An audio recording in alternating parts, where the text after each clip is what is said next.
Qué gusto verlos acá después de los talleres. Pues en esta ocasión, como mencionaba nuestra presentadora, vamos a hablar un poco acerca de el emprendimiento en Centroamérica y pues vamos a ver cómo estamos cada país y como región, qué podemos hacer para pues incrementar estos números. Pues como más o menos como la misma dinámica que tuvimos, vamos a hacer algunas preguntas que podemos ir respondiendo cada uno. Mencionan un poquito qué hacen, quiénes son, para que vayamos viendo un poquito de los datos para después ir ya hablando cómo podemos compararlos y qué buenas prácticas podemos compartir en Centroamérica.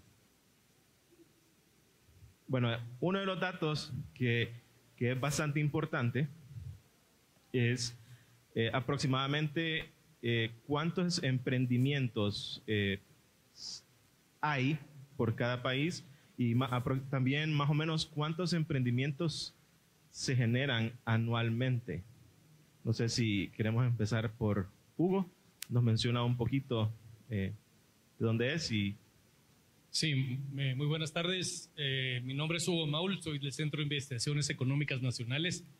En esencia nos dedicamos nosotros a estudiar los fenómenos económicos, sociales, políticos de Guatemala y uno de los temas que estudiamos es innovación, emprendimiento. Tu pregunta en una economía como la guatemalteca, pero para este caso Centroamérica es igual, tiene que ser matizado porque le llamamos emprendimiento a personas que no consiguen un empleo formal y que tienen que buscar cómo ganarse la vida.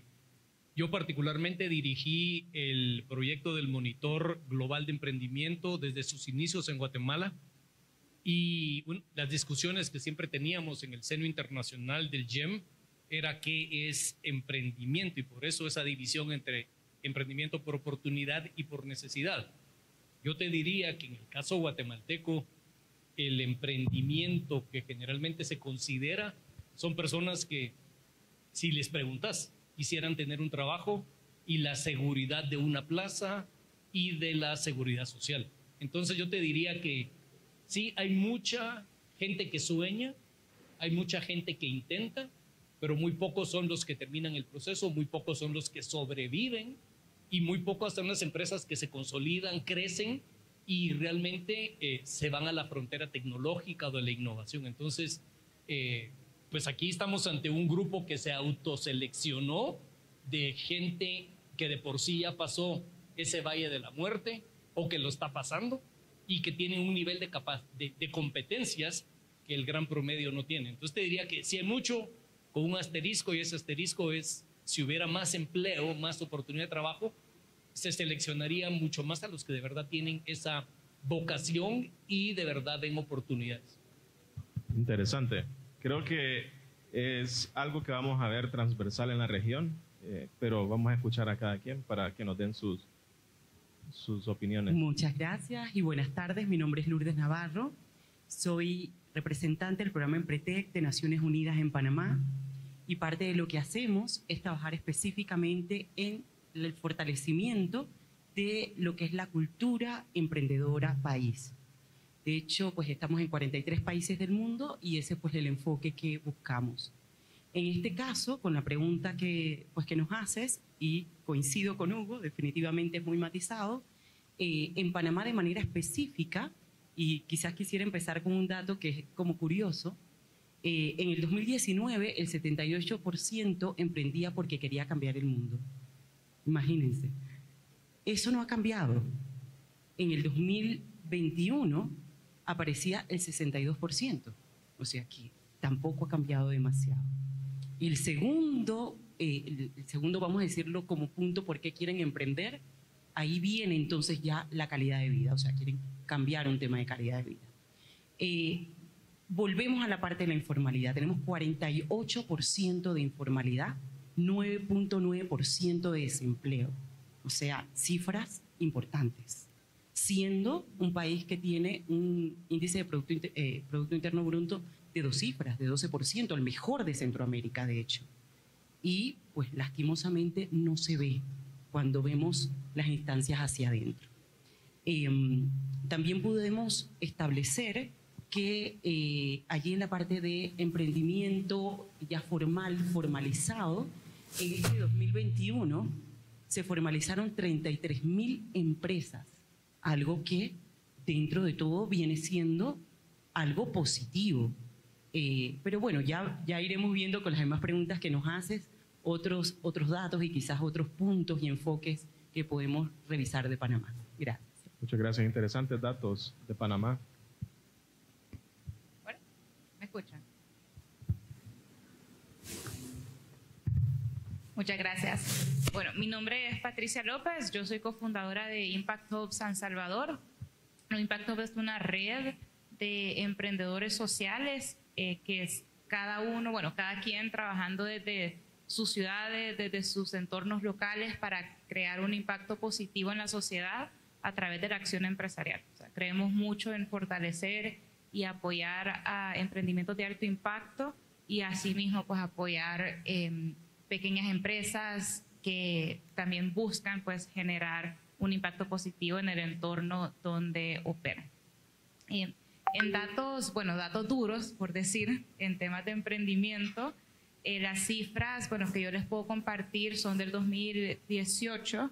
Lastimosamente no se ha hecho pues una actualización desde entonces, pero podemos asumir que se pueden mantener, tal vez han incrementado un poco por la necesidad del autoempleo producto de la pandemia. Pero ya en El Salvador, hay aproximadamente 318,000 unidades económicas o unidades productivas.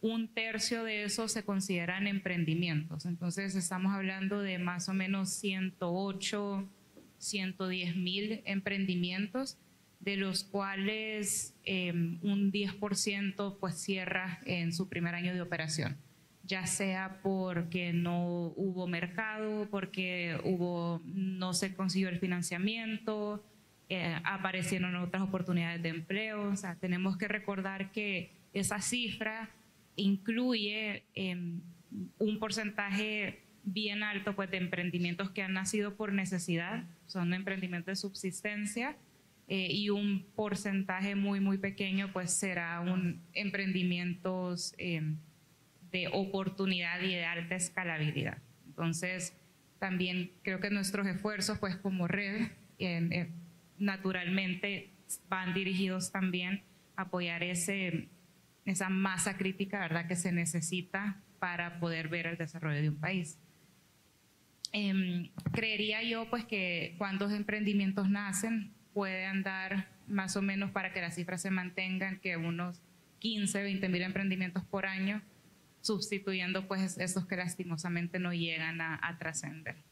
Así que esperamos que pronto pues se pueda hacer otro censo sobre esta información, porque definitivamente esos son los datos que también como país necesitamos para saber a dónde se tienen que dirigir los esfuerzos. Muchas gracias, Patricia. Josué, ¿nos cuentas un poco la situación de Honduras? Claro. Bueno, Josué Reyes, soy el gerente general de Impact Hub Tegucigalpa, y al igual que mis colegas como Impact Hub, buscamos catalizar el tema de innovación y emprendimiento de impacto. Y bueno, Honduras no se aleja de esta cifra, ¿verdad? Un gran reto justamente es el tema de la data, ¿verdad? En este caso tenemos datos de 2021 que provienen de las cámaras de comercio, o sea que solo abarca el tema de formalidad. Para el año 2021 se generaron alrededor de 7,300 nuevos emprendimientos, de los cuales entre un 15 y un 20% pues no sobrevivieron en esos primeros 2 años, ¿verdad? Cabe destacar que el 80% del empleo en Honduras es generado por la micro y pequeña empresa, ¿verdad?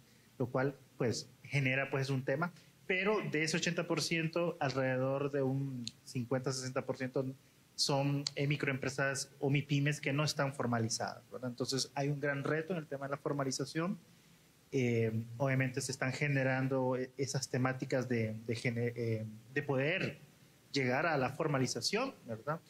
Y en los últimos años también en cuanto a indicadores hemos retrocedido realmente, el indicador de competitividad, el indicador de innovación, y eso pues ha generado también de que no se desarrollen nuevas oportunidades justamente en innovación y tecnología, ¿verdad?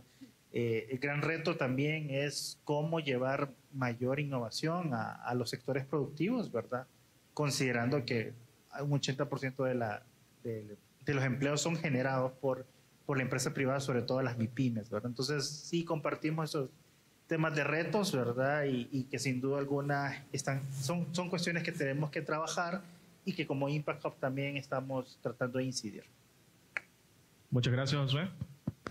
Interesantes datos que después vamos a ver por cada uno de ustedes. ¿Qué iniciativas pueden hacer desde parte privada o gobierno? Cristina. Bueno, buenas tardes. Mi nombre es Cristina Vindas y yo soy la directora de Impact Hub en Costa Rica. Para reiterar lo que han hablado mis compañeros y compañeras, la situación en Costa Rica es similar con respecto al acceso a los datos.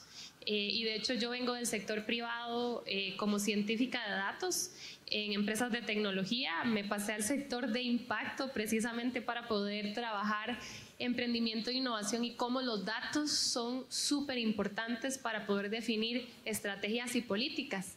Y precisamente uno de los retos que tiene Centroamérica es que los datos no están actualizados y por ende no nos permite profundizar, que más adelante vamos a hablar un poco de eso, pero en general una contraposición que les quiero hacer de los datos en Costa Rica es que se dice que, bueno, desde el 2019 el Ministerio de Economía hizo un mapeo y dijo que nosotros tenemos 137,000 unidades productivas o empresas productivas, pymes. Y de eso, más del 85% son empresas que son microempresas como tal.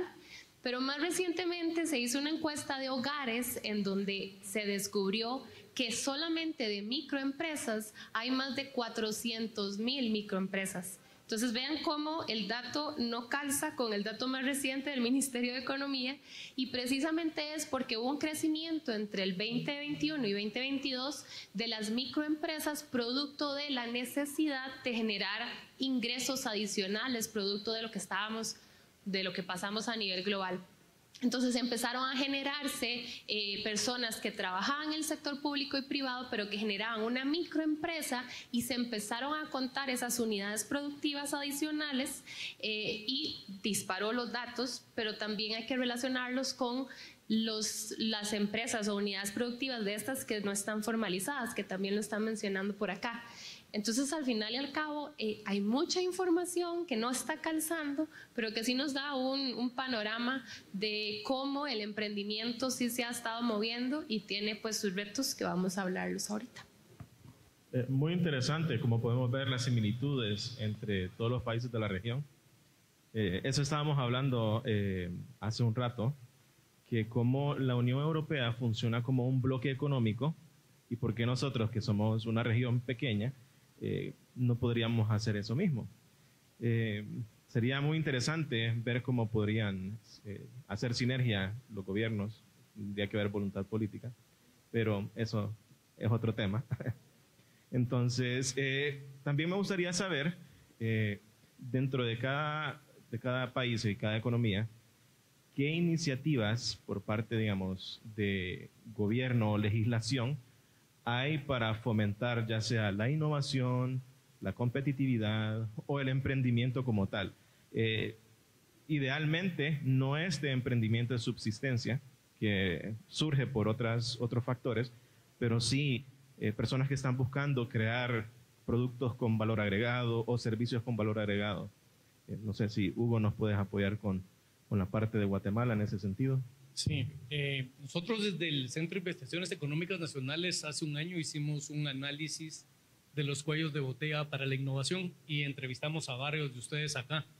Y la verdad es que cuando uno inicia el proceso de investigación, uno tiene hipótesis elaboradas producto de la experiencia internacional y la evidencia internacional y uno sueña mucho, pero cuando uno habla con todos ustedes, se da uno cuenta que las cortapisas, los obstáculos son mucho más básicos y primitivos que lo que uno puede aprender o lo que uno quisiera importar de otros lugares. Allá miro a Mafe Rivera, que es una empresaria del chocolate, tiene un proyecto maravilloso, tratando de rescatar el chocolate fino y de aroma de alto valor en Guatemala, porque lamentablemente no le sacamos la mayor parte del provecho.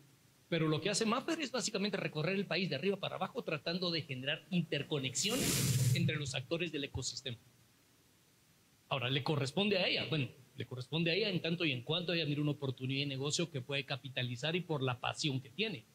Pero el problema es que una de las cuestiones más básicas es que ustedes, o nosotros, y me incluyo desde la parte académica, no nos reconocemos como una comunidad que tenemos un interés más allá de los propios intereses concretos de nuestros proyectos. Y disculpen que lo diga, pero es que ecosistema tiene que ver con interconexión de la diversidad para adaptarse y coevolucionar.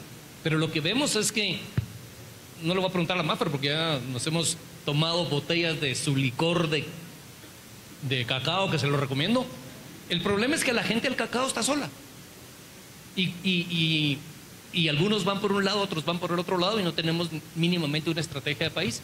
Aquí tengo a mi querido primo Alfredo, que es un ejemplo de otro tipo de problemas que nosotros descubrimos. Yo no sé sí sé qué está haciendo Alfredo en Guatemala. Lleva a Guatemala en el fondo de su corazón, pero con la capacitación y la preparación que aquí él tiene, podría estar en cualquier país del mundo. De hecho, estaba en Europa trabajando en algo en lo cual hubiera podido hacer una carrera súper exitosa y se vino a Guatemala. La gente más capacitada, la gente con más potencial.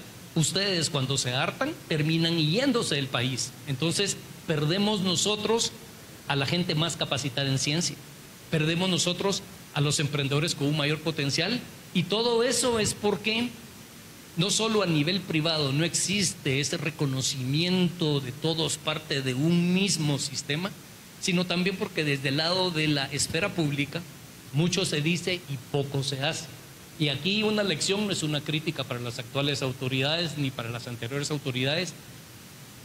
La acción en política pública en materia de innovación es algo bastante polémico, difícil, complejo de realizar en los países desarrollados, no se diga en países como los nuestros, donde la capacidad del gobierno es muy limitada. Entonces también tenemos que entender que aquí el asunto es, o nosotros desde la esfera no gubernamental y con el apoyo del gobierno que pueda dar, generamos la mayor parte de soluciones. Porque si nos sentamos a esperar que el gobierno ejecute o ponga una política, eche fertilizante para que esto crezca, creo que lo mejor sería conseguirse una buena silla como estas, porque vamos a estar buen rato sentados. Entonces yo les diría, el gran sentir generalizado de las 50, 60 personas que hablamos es, y lamentablemente así lo dice, mientras menos se mete el gobierno mejor, y que me dejen solo.